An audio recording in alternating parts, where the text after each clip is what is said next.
Well, I've been trying for a long time to work out a method of being able to mask something off so I can get some really nice even lines when I'm using mica powder or different things like this. Now, I made these in a previous video. If you want to know how I made these, check out the video. I'll link it at the end of this one. Really easy to make. Now, I tried, first of all, this masking fluid, which is for painting, and I've put it on like this in the past, and what I've found is it separates away from what you're using.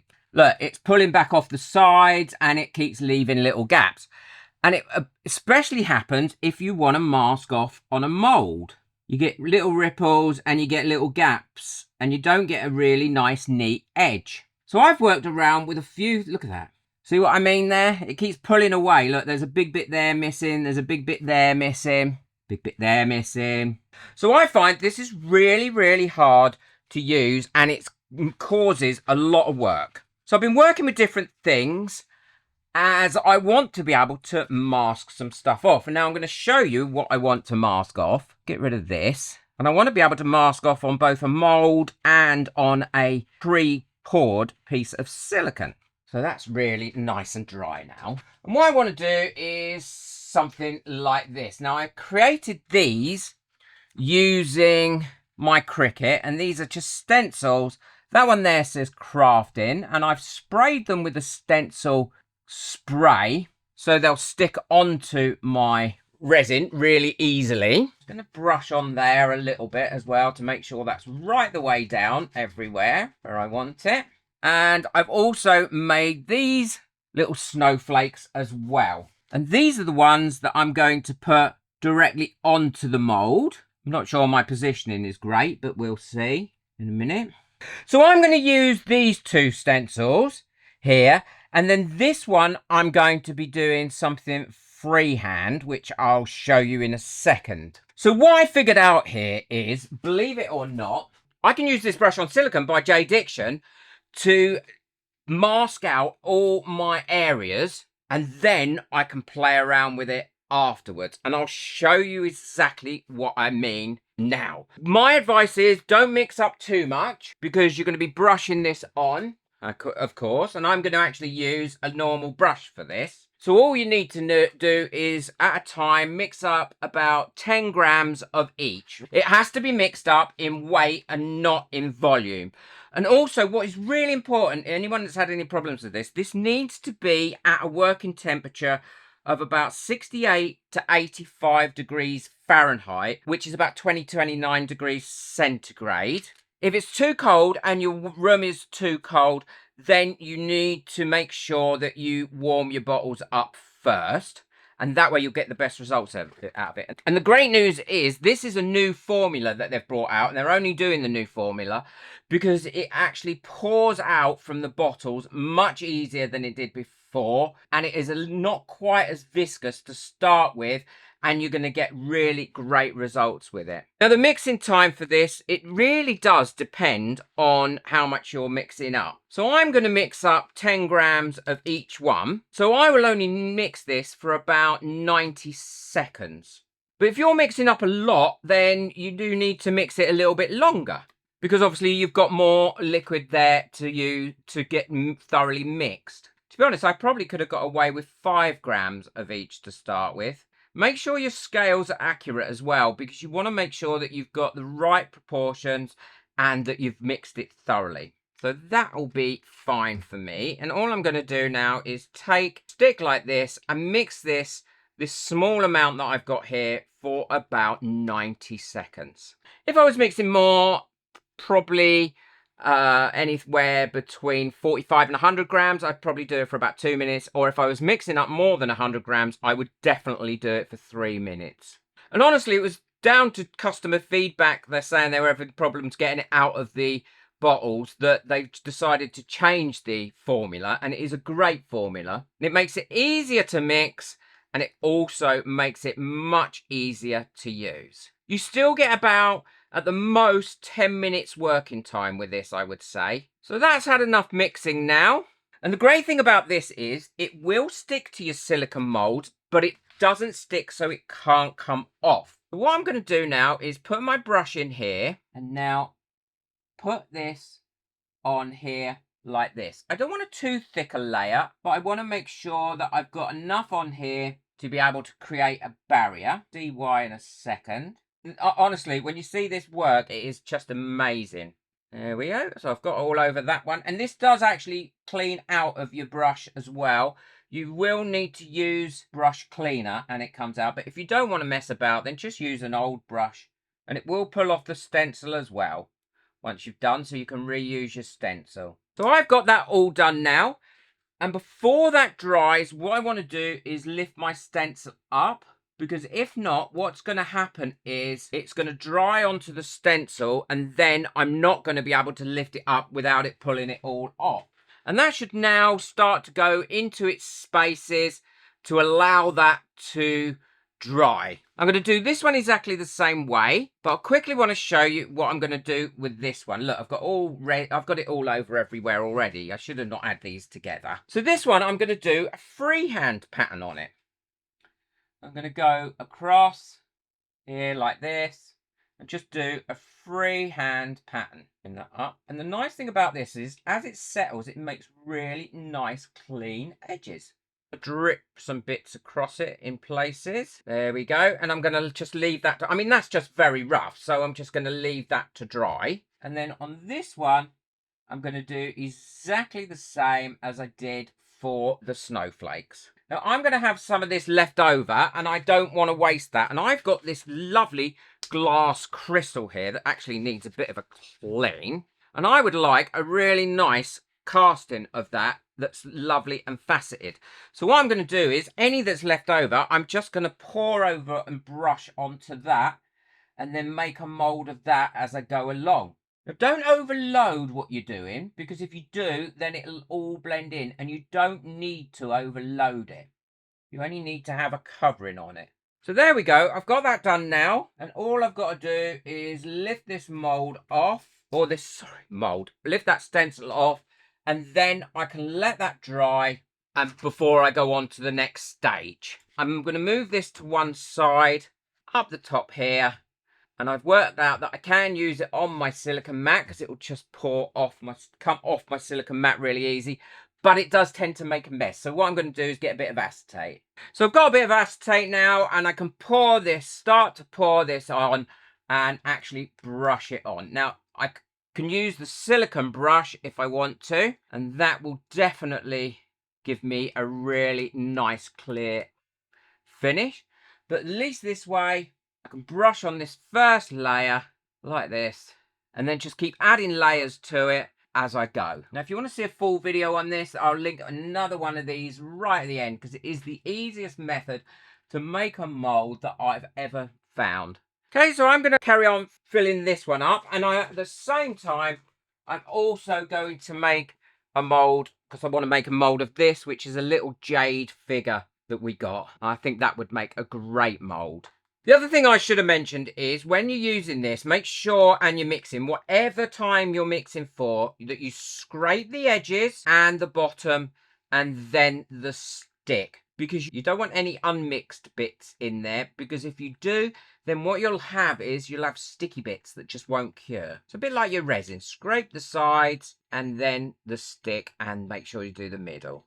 So these are now dry, and what I'm going to do is brush over them lightly with this gilding paste, and this will create a little sticky area over this. Now, be careful when you're brushing over your actual silicone, because the last thing you want to do is lift it up. Now, I'm going to do 2 coats on the mold, because that way I know I get a much better coverage, but I'll only probably do, look, see, I've lifted that bit up there already. Just try and be gentle with it and brush this way, so you're always brushing outwards towards it rather than trying to pull up the ends. So that's that one done. And now on the resin, it actually works a little bit easier, this stuff. And then the crafting one, I'm going to do exactly the same. All I'm going to do is brush over the silicone and onto the resin itself that's already pre-cured. And then we'll leave that to dry. We'll know when it's dry because it goes completely clear. And like I said, on the mould one, I will give it a second coat. So these are all cured now, and I can take these off the acetate, and they come off the acetate really easily. Now, I'm not very tidy when I do these sorts of things, but I don't mind. So what I'm going to do is trim around that and get rid of some of this. Now, I keep these bits because actually you can use them when you're making other molds as fillers. So I let this go over the bottom of this one. So what all I'm going to do is trim this up using a knife. And then I can remove that from there. Then if I need to, I can go in with a pair of scissors once I've got that up. So there we go. So that's that one done. And I've got a good mould in there, and I can cast that in a little while. I'll do that in a few minutes. I'll cast it so you can see what it looks like. Now this larger one, I think this is probably the largest item I've made with this moulding stuff before. So it's going to be a good test of this. Just going to cut around there, get rid of all those straggly bits. And the great thing is, this is very, very stretchy stuff. You don't have to worry really stretch to get things out because it is so nice and stretchy. So look at that. That should have created that whole faceted mold in there. And again, I will cast that in a minute as well. Unfortunately, I thought my camera was recording and they weren't. And I've done all this without them being recorded. So what I've done is, where this glue has been on, I've been over, and for this one, I've brushed on some mica powder. And then for these ones, I've brushed on chameleon flakes in different colours and then blended it in afterwards. And not chameleon flakes, chameleon powders. And then the same for this one. Just one colour on this one. Now what's important is, before you do the next stage, is make sure you get rid of any of the excess and clear up the area around you. And then what I'll do is, once I've done that, I'm so sorry I couldn't show you, but that gilding glue really does allow those powders to stick amazingly to whatever you're using, and it's a really important step. So what I'm going to do now is leave those, clear up my area, and I'll show you what I'm going to do next. So now these have all got settled and they're all brushed in. I'm, again, sorry I didn't get that out. And all I need to do to remove that is pull it off like that. You can use tweezers if you wish. See what I mean about it? It just doesn't stick to the mold. The reason is, it's a different recipe of silicone than these molds are made out of. It will stick to itself. So if you've made a silicone mold out of this and then you want to brush this on, you can't. It will actually stick to itself. So there we go. That's that one done. And now I'm going to do this one. There's that one. And then the stencil one I'm also going to remove. And there we go. We've got the word crafting with the glitter and the gold behind it. We've got the snowflakes and we've got the abstract picture. So I'm going to be using the J Diction Crystal Clear for this. It's got a nice amount of work time, and also it is lovely and clear. I'll also use that to pour this larger mould. Hopefully that's going to come out. I'm not sure because it is quite big, and the little one as well of the little ornament. So for this first one, what I've done is I've mixed some of the Tea Expert black pigment into my resin. And I'm going to be pouring that over the top of this until it gets a level with the top of this mould. And then I'll leave that a few minutes, and then I'll burn any bubbles off that have come to the top. There we go. So there's that one. So this one, all I want to have is a clear coat on the top of this one. There we go. We got a full clear coat in that one. And again, I will do the bubbles on that in a minute. And then obviously this one here, I want my snowflakes to be white. So I'm going to be using a bit of the white Tea Expert pigment. Give that a really good mix in. You could put mica powder in here if you wanted to, but I just want this plain white. And now I'm going to fill this up, and I'm going to fill this one up right to the top.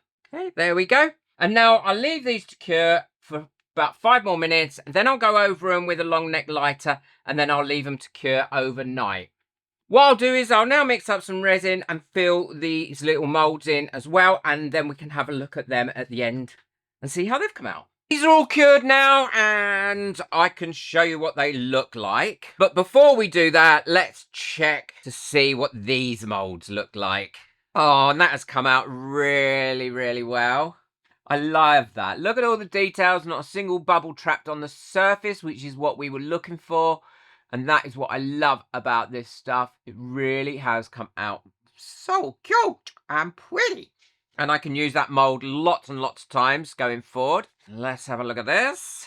Again, look how lovely and stretchy it is. It makes life so much easier. Oh, look at that. It really has brought out all those facets on there as well. And again, a great casting. Really, really pleased with that. I will use that quite a lot and probably make some clear castings of that now as well. So, yep, they come out very, very well. That's why I love this silicone moulding stuff. So let's have a look at these. So the first one is my crafting one. Now, I did over pour this. There is a complete edge going all the way around there. But that's not a problem. We can deal with that. So there we go. We've got the crafting sign, and that's come out really nicely. And in those combat letters that I used. I think that's great. Now, to clear this up, I will use my deburring tool and just take off little bits at a time. That's what you need to do. And then if I want to, I can go around that and sand that off a little bit. So I'll probably go around and sand that a little bit more and then put an edging on it. But at the moment, I just want to show you how brilliant that technique works. So the next one's going to be our snowflakes. Now, I've got a lot of ideas for this technique now. I can use it as a masking fluid, and I think it's going to help me a great deal. So there's the snowflakes. Could have done with a little bit more detail in those, but other than that, I think that's come out really cute. And this is the freehand one. Oh, I love that. I absolutely love that. I wish I'd made my lines a little bit thinner, but I've learned that now, and I'll definitely do that in the future. And it's so much a cleaner method of doing it as well. There's no stickiness or anything like that afterwards, which is great. I believe that's a real game changer for us as resin artists to be able to mask things off. I also think it's going to be something that is going to create a lot of fun. I mean, I absolutely adore that. And I found it out the other day when I was just playing around and I spilled some on something and I went over it with a bit of mica powder and then it peeled it off and it looked great. I've been practicing a little bit with it as well. Hope you've enjoyed that. The new formula is now available, so if you want to get that, makes it much easier to pour, then I'll link that in the description below. If I've got a discount code, I'll link that as well. If you want to learn more about how to make molds with this, then check out the video I've got coming up next. Boot the like button, hit the subscribe button, but most of all, enjoy your resin. Take care. Bye.